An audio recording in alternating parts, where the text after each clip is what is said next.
लग्नानंतर होईलच प्रेम मालिकेच्या आजच्या भागामध्ये आपण पाहत आहोत जीवा नंदिनी हे बाहेर निघालेले असतात. जीवाने आता नंदिनीच्या पोटावर हात ठेवून तिला म्हटलेलं असतं की आता मला तुझं पोट खटकत नाही. तेवढ्यातच मानिनी आलेली असते आणि मानिनी म्हणत असते तुला तिचं पोट खटकत नाही म्हणजे याच्या अगोदर तिचं पोट तुला खटकायचं का? काय काय बोलतोयस काय तू जीवा? तेव्हा जीवा म्हणत असतो नाही ग, तसं काही नाही. तसं काही नाही म्हणजे मग कसं? तू आत्ता तर बोललास की तिचं पोट तुला खटकायचं म्हणून आणि आत्ता खटकत नाही आहे म्हणून. म्हणजे नेमकं काय चाललं आहे? काय गं नंदिनी, तुला हा त्रास देतो आहे का? तू प्रेग्नेंट आहेस तर ह्याला जमत नाही आहे का? हा त्रास देतो आहे का तुला? मानिनी जीवाला चांगलाच जाब विचारत असते. मग आता जीवा म्हणत असतो नाही गाई, तसं काहीही नाही आहे. म्हणजे त्याचं काय आहे ना, उलट मला आता बाबा व्हायला किती आवडते हे तुला माहिती आहे ना. आणि आता जेव्हा जेव्हा मी नंदिनीच्या पोटावर हात ठेवतो ना, तेव्हा तेव्हा मला अजूनच छान वाटतं.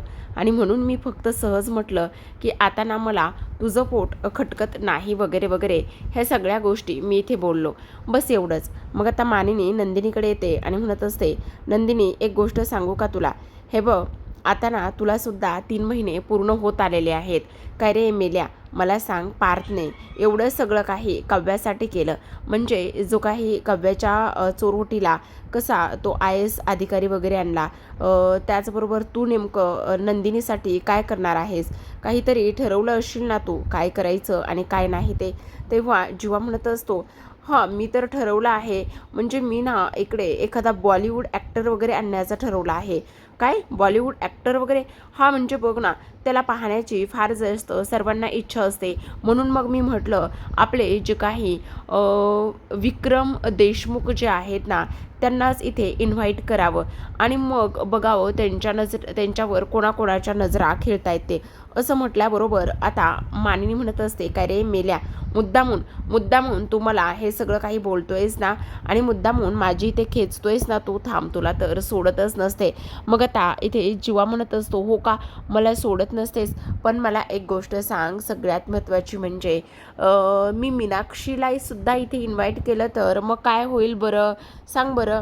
मग आता मानिनी अजूनच जीवाला म्हणत असते काय रे, आईची थट्टा आणि मस्करी करतोयस? हे बघ नंदिनी, याच्याकडे काय केल्या एवढं तू लक्ष वगैरे अजिबातच देऊ नकोस. हा, ह्याच्याकडे लक्ष देण्याची आपल्याला काही गरज नाही आहे, कळलं का?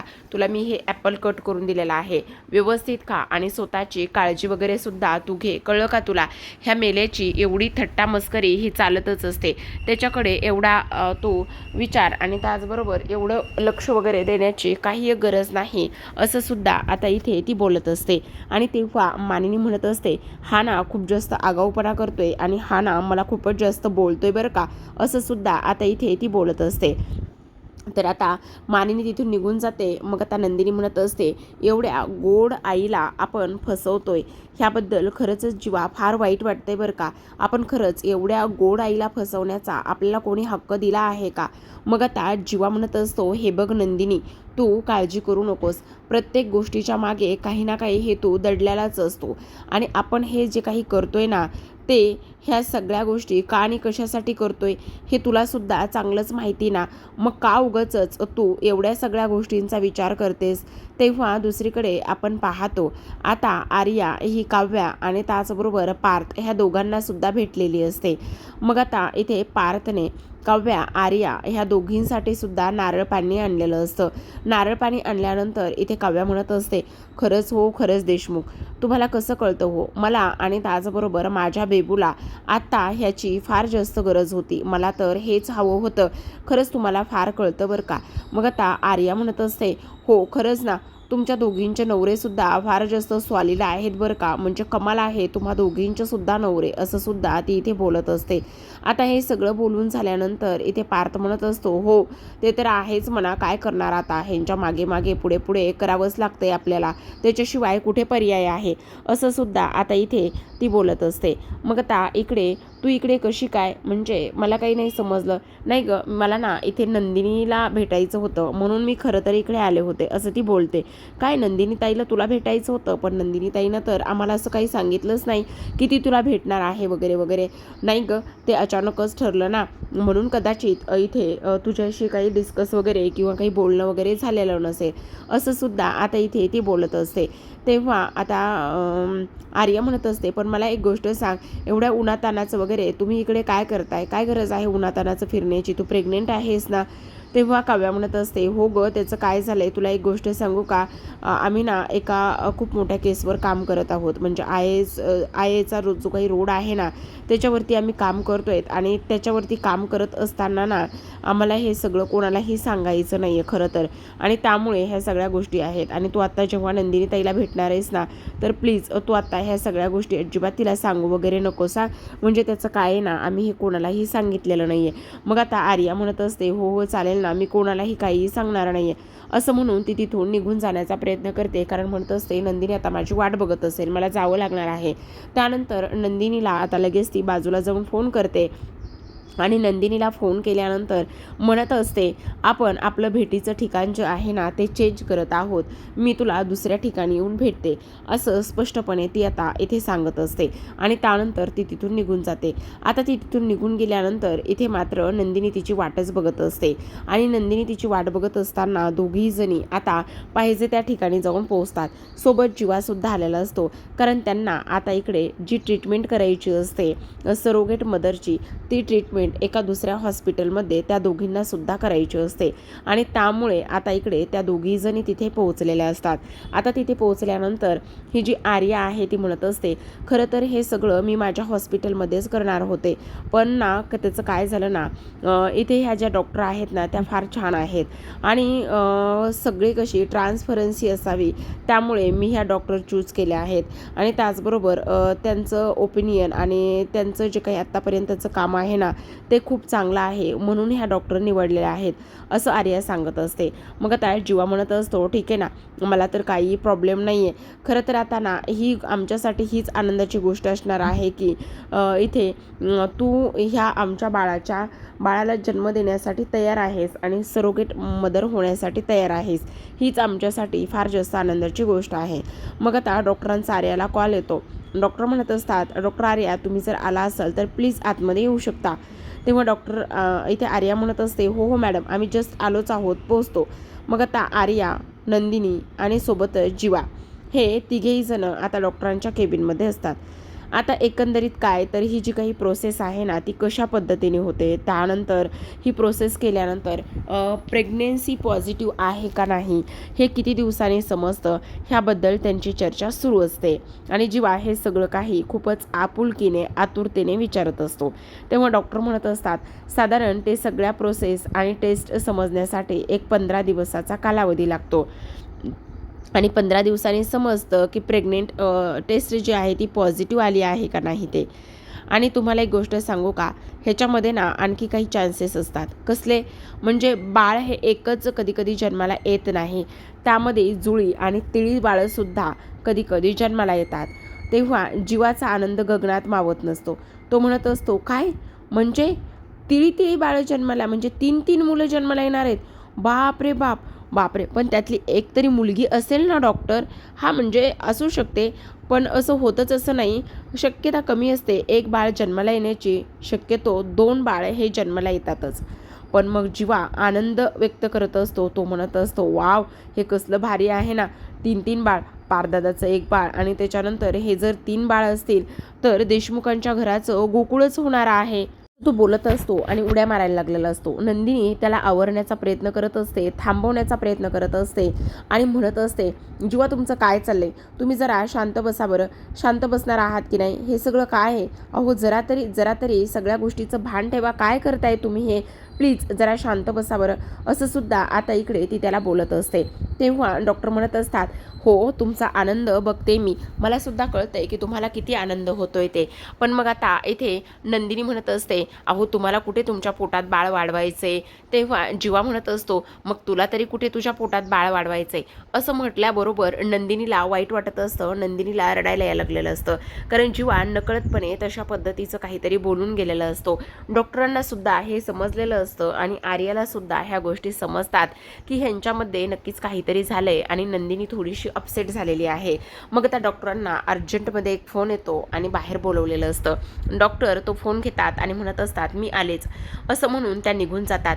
नंदिनीचा चेहरा पडलेला असतो. जीवा म्हणत असतो सॉरी सॉरी नंदिनी, मला अगदीच तसं म्हणायचं नव्हतं.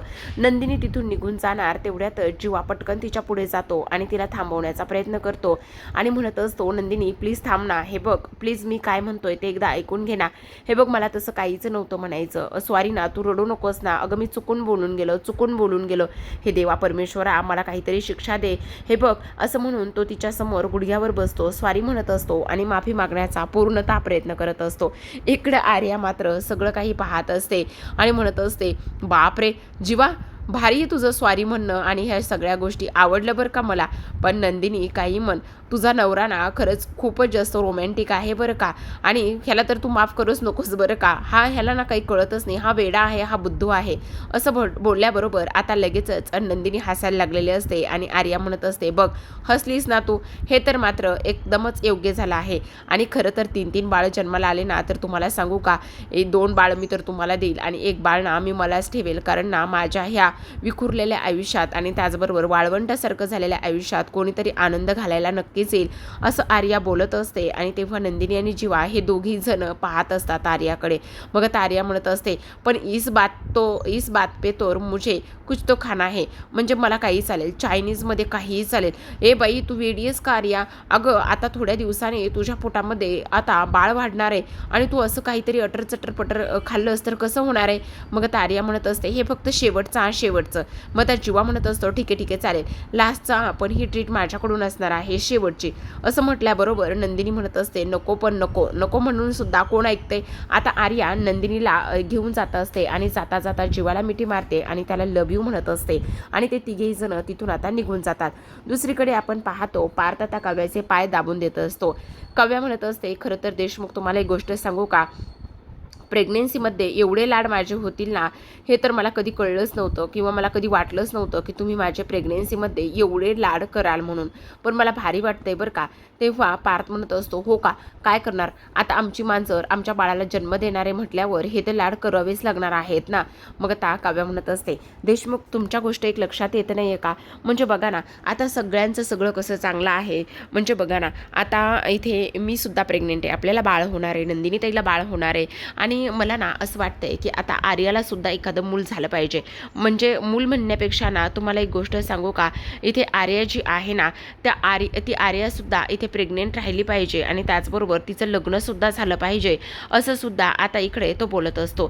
ती त्याला म्हणत असते आणि हे सगळं काही म्हणत असताना आपण पाहतो की आता लगेचच इथे पार्थ म्हणत असतो हो ते अगदीच बरोबर आहे आणि तुम्हाला एक गोष्ट सांगू का, इथे काही जरी झालं ना तरी आपण ह्या गोष्टी तर इथे करूच, पण आता मला नाही वाटत की त्या एवढ्या सहजासहजी कोणावर तरी प्रेम करतील आणि कोणासोबत तरी लग्न करतील म्हणून.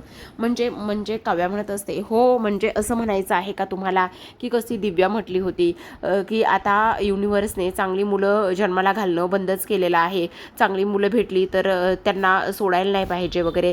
मग आता इकडे काव्या उठते आणि पार्थचे हात दाबायला हात दाबत असते आणि पार्थ म्हणत असतो अहो माझे कशाला हात दाबताय. काव्या म्हणत असते नाही तुमचेसुद्धा हात इथे दाबून दिले पाहिजे ना, ते दुखत असतील ना. मग आता पार्थ म्हणत असतो हे बरे तुमचं, तुम्ही माझे हात दाबता माझा दिव्याच्या थ्रू चांगलाच गळा आवळताय की. काव्या म्हणत असते नाही हो देशमुख तसं नाही, पण तुमची गाडी दिव्याकडे का घसरते उगाचच काव्या, तुम्हाला माहिती ना त्यांचं आणि माझं असं काहीही नाही आहे म्हणून. काव्या म्हणत असते हो ते मला कळतंय, त्यांचं आणि तुमचं आणि माझं असं काही नाही आहे, पण मला असं वाटतं त्या दिवशी दिव्या कसं बोलली की चांगली मुलं भेटतात कुठं आणि भले मी प्रेम करेल पण समोरच्याने पण माझ्यावर तेवढं प्रेम केलं पाहिजे ना, असं इकडे ते त्यांचं बोलणं सुरू असतं. आणि तेवढ्यातच आता इकडे आर्याच्या बाबतीतसुद्धा एखादा चांगला मुलगा यावं असं ती बोलत असताना 11 झालेले असतात. 11चा टाईम आणि इकडे जीवानंदिनीचा फ्रेम पडण्याचा टाईम एकच झालेला असतो आणि युनिव्हर्सकडे काव्याने हे सगळं मागितलेलं असतं. पण तिला कुठे माहिती आहे की इकडे तिने आर्यासाठी जो मुलगा मागितलाय तोच नंदिनीच्या आयुष्यात दुःख बनून येईल म्हणून. असो दुसऱ्या दिवशी सकाळची वेळ असते काव्या नेहमीप्रमाणेच तयारी करत असते. छान आवरलेलं असतं, अभ्यास थोडासा करून घेतलेला असतो, नाश्ता होत असतो आणि तेवढ्यातच त्या दिवशी जे त्यांनी बाईट्स जमा केले होते, पोलीस कंप्लेंट केली होती, त्याविषयी आता एक तिला मेसेज आलेला असतो आणि त्या मेसेजमध्ये जो कॉन्ट्रॅक्टर आहे ना, त्या कॉन्ट्रॅक्टरचं नावसुद्धा असतं की IIP रोडवरती कोणाला कॉन्ट्रॅक्ट मिळाला आहे आणि ते कॉन्ट्रॅक्ट घेऊन जवळपास 1 वर्ष झालं, पण अजून तरी तो रस्ता बनला नाही.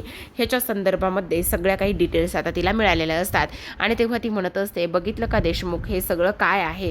आणि तुम्हाला एक गोष्ट सांगू का, आता तर मला इथे अजिबात वेळ वाया घालवायचा नाही. काही जरी झालं ना तरीसुद्धा आता मला असं वाटतंय की आपण ताबडतोब तिकडे गेलं पाहिजे आणि ताबडतोब तिकडे जाऊन ह्या सगळ्या गोष्टींचा एकदा सोक्षमोक्ष लावला पाहिजे, असं आता इथे काव्या बोलू लागलेली असते. आणि त्यानंतर मात्र पार्थ म्हणत असतो, ठीक आहे, तुम्ही काळजी करू नका, आपण जाऊ. इथे नंदिनी सकाळी उठते आणि दोघांची फोटोफ्रेम पडलेली असते. ती फोटोफ्रेम हातामध्ये उचलते आणि त्या फ्रेमकडे पाहत असते. जीवाला असं वाटत असतं की ती त्यालाच पाहते म्हणून. मग आता तो उठतो आणि म्हणत असतो, मला जर पाहून झालं असलं तर आता तू मूळ मुद्द्यावर येशील का? तेव्हा नंदिनी म्हणत असते, तुम्हाला मस्करी काय सुचते? मी तुम्हाला पाहत नव्हते. मला पाहत नव्हती म्हणजे मग काय करत होतीस? आता तर मी पाहिलं की तू मलाच पाहत होतीस म्हणून. खरं खरं सांग. अगं मी इथे समोर असताना तुला मला फोटोत पाहायची काय गरज आहे? मग आता नंदिनी म्हणत असते, जीवा मला फार मोठं स्वप्न पडलं. काय काय तुला स्वप्न पडलं? अरे वा, काय पाहिलंस तू स्वप्नामध्ये? तेव्हा ती म्हणत असते, आपल्या दोघांना पाहिलं. म्हणजे अरे मग ही खूपच चांगली गोष्ट आहे ना, तू आपल्या दोघांना पाहिलंयस तर, बरोबर की नाही? नाही, आणि हे स्वप्न पहाटं पडलं. पहाटं पडलं? अरे वा, मग तर खरंच होणार आहे. खरं काय काय पडलं सांग? नंदिनी पुन्हा म्हणत असते, जेव्हा तुम्ही माझं ऐकून घेणार आहेत का? तेव्हा जीवा म्हणत असतो, ठीक आहे, बोल, काय पडले तुला स्वप्न? मग आता नंदिनी म्हणत असते, तुम्हाला सांगू का जीवा, त्या स्वप्नामध्ये काय काय झालंय तर मी अशी झोपली होते आणि झोपल्यानंतर ना तुम्ही सुद्धा असे इथेच होतात आणि मला ना समजत नव्हतं तुम्ही माझ्यापासून लांब जात होता का काय होतं ते काहीच कळत नव्हतं. आणि तुम्हाला सांगू का, मग मला जाग आली. अगं नंदिनी, अगं मग हां, पण मी सांगते ना, ऐकून तरी घ्या. अहो मी उठून बघितलं ना तेव्हा तुम्ही माझ्या बाजूला नव्हतात. हां, मग काय झालं? मग मी जिमला गेलो असेल. नाही, मी उठून बघितलं तेव्हा तुम्ही माझ्या बाजूला नव्हतात आणि मला तेव्हा अचानकच जाग आली आणि जाग आल्यानंतर पाहते तर काय जीवा, ही फोटो फ्रेम मला पडलेली इथे दिसली आणि ही फोटो फ्रेम पडलेली दिसल्यानंतर माझ्या पायाखालची जमीनच सरकली, असं आता इकडे नंदिनी म्हणत असते. त्याच वेळेला आता इथे जीवा म्हणत असतो, हे बघ नंदिनी, जरा शांत बसणार आहेस का? ह्या सगळ्या गोष्टी करण्याच्या थांबवणार आहेस का? जरा शांत बस, असं काही होणार नाहीये. आणि तुला सांगू का, नाही. नंदिनी रडायला लागते आणि म्हणत असते, जीवा खरं खरं सांगा. जीवा म्हणत असतो, हे बघ नंदिनी, ज्या गोष्टी आयुष्यात घडायच्या आहेत त्या तर होतातच, पण तू एवढी काळजी का करतेस? तेव्हा नंदिनी म्हणत असते, पण मला खूप भीती वाटते. जीवा खरं खरं सांगा, तुम्ही माझ्यापासून लांब तर जाणार नाही आहात ना? तुमचं माझ्यावर प्रेम तर आहे ना? असं म्हटल्याबरोबर जीवा आता लगेचच नंदिनीला जवळ घेतो, तिला समजावतो आणि म्हणत असतो, वेडीयेस का तू? अगं माझं तुझ्यावर नाही तर दुसरं कुणावर प्रेम आहे आणि आपल्या दोघांमध्ये तिसरी व्यक्ती कोणीही येणार नाही, असं म्हणता क्षणी आर्याचा फोन आता इथे नंदिनीला आलेला असतो आणि लगेचच नंदिनी म्हणत असते, आता कुणाचा फोन आला आहे? असं म्हणून ती लगेचच तो फोन घेते आणि म्हणत असते, हा आर्याचा फोन आहे. आता आर्या आत्ता ह्या वेळेला फोन का केला असेल असा नंदिनीला सुद्धा प्रश्न पडतो आणि लगेचच ती तो फोन उचलते आणि फोन उचलल्यानंतर म्हणत असते, हा बोल आर्या, काय झालेलं आहे? पण तिकडून आर्याचा आवाज हा घाबरा आलेला असतो आणि तिने असं काहीतरी सांगितलेलं आहे की ज्यामुळे नंदिनीच्या पायाखालची जमीनच सरकते. तिला तर खूपच मोठा धक्का बसलेला असतो. पण आता नेमकं आर्याने काय सांगितलं आहे हे तर स्किपमध्ये दाखवलंय. आतापर्यंत तिने काय सांगितलंय काय नाही ह्या गोष्टी तर आता इथे समजलेल्या नसतात. तर आता प्रेक्षकांनो, आजच्या भागात एवढंच. उद्याचा भाग फार कमालीचा असणार आहे. शेवटी आता इथे पार्थ आणि काव्याने ह्या दोघांनी सुद्धा वेषांतर करून नगरसेवकांच्या ऑफिसमध्ये थेट गेलेले असतात. भाऊसाहेब शेटे असं त्यांचं नाव असतं आणि नगरसेवकाकडे ते गेलेले असतात. आणि आता इकडे काव्या म्हणत असते, आम्हाला न्याय हवाय, न्याय हवाय. आता नगरसेवक चिडतात आणि म्हणत असतात, काय चाललंय तुमचं? तुमची हिंमत कशी झाली इथे येण्याची आणि तुम्हाला नेमका कसला आणि कोणता न्याय हवा आहे?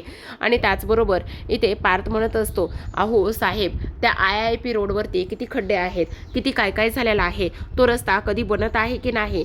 तेव्हा नगरसेवक म्हणत असतो, हे सगळं विचारणारे तुम्ही कोण आहात आणि तुमचा हे सगळं विचारण्याचा काय संबंध आहे?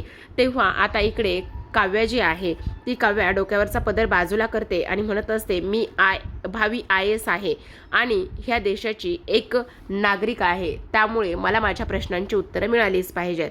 दुसरीकडे आपण पाहतो आर्या ही आता जीवा नंदिनीला भेटायला तिच्या हॉस्पिटलमध्ये बोलावून घेतलेलं असतं आणि हॉस्पिटलमध्ये बोलावून घेतल्यानंतर काहीतरी असं घडलंय, त्यामुळे जीवा नंदिनीच्या वतीने तिला स्वारी म्हणत आहे. आणि तेव्हा आर्या म्हणत असते, खरं तर आज तू तुझ्या बायकोच्या वतीने स्वारी म्हणत आहेस, तिच्या वतीने तू मला स्वारी म्हणत आहेस. उद्या पुढे जाऊन तिच्यासाठी तू मला आय लव्ह यू सुद्धा म्हणशील. असं म्हटल्याबरोबर आता जीवाला आणि त्याचबरोबर नंदिनी ह्या दोघांना सुद्धा धक्का बसतो की आर्या नेमकी अशी का बरं म्हटलेली असेल. आणि तेव्हा नंदिनीचा चेहरा पडलेलाच असतो. पण आर्याचे हे बोलणं मात्र कुठेतरी जाऊन नंदिनीच्या सुद्धा मनाला लागून गेलेलं असतं आणि जीवा हा नंदिनीकडे पाहतो, पण नंदिनी मात्र रागानेच आता आर्याकडे पाहू लागलेली असते. तर आता प्रेक्षकांनो, इकडे दुसरीकडे काव्याने सरळ सरळ इथे नगरसेवकाला जाब विचारलेला असतो आणि कामाबद्दल सगळी काही माहिती आणि IS रोडवरील सगळ्या काही डिटेल्स मागितलेल्या असतात. मी होणारी भावी IS आणि त्याचबरोबर ह्या देशाची एक नागरिक आहे आणि तो माझा हक्क आहे. तर आता प्रेक्षकांनो, काव्याच्या ह्या कामाला प्रतिसाद मिळेल का आणि तिला नगरसेवकाकडून उत्तर मिळेल का, त्याचबरोबर नंदिनी आता कोणता निर्णय घेईल हे पाहणं फार इंटरेस्टिंग आहे. तर पाहत राहा लग्नानंतर होईलच प्रेम. भेटूयात उद्याच्या भागामध्ये. तोपर्यंत धन्यवाद.